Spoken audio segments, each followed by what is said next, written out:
How to log in Reasons Bank online account. Let's see in this video. Before getting started, subscribe to our channel and hit the bell icon for more updates from us.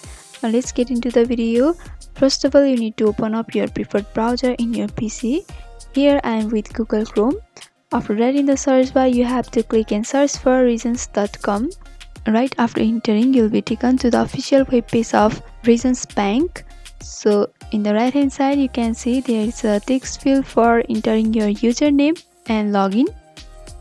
For that, you can simply click on username option and you have to go for login. You can also check mark over here, by which from the next time whenever you try to log in, you don't have to enter your username. You will be directly logged into your account. And after that, you can go for login option.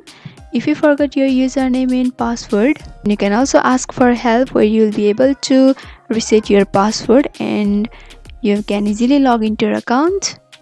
And by following this simple step, you can log in Reasons Bank online account. So I hope this video was helpful. Don't forget to like, comment, share and subscribe to our channel for more updates from us. Thanks for watching.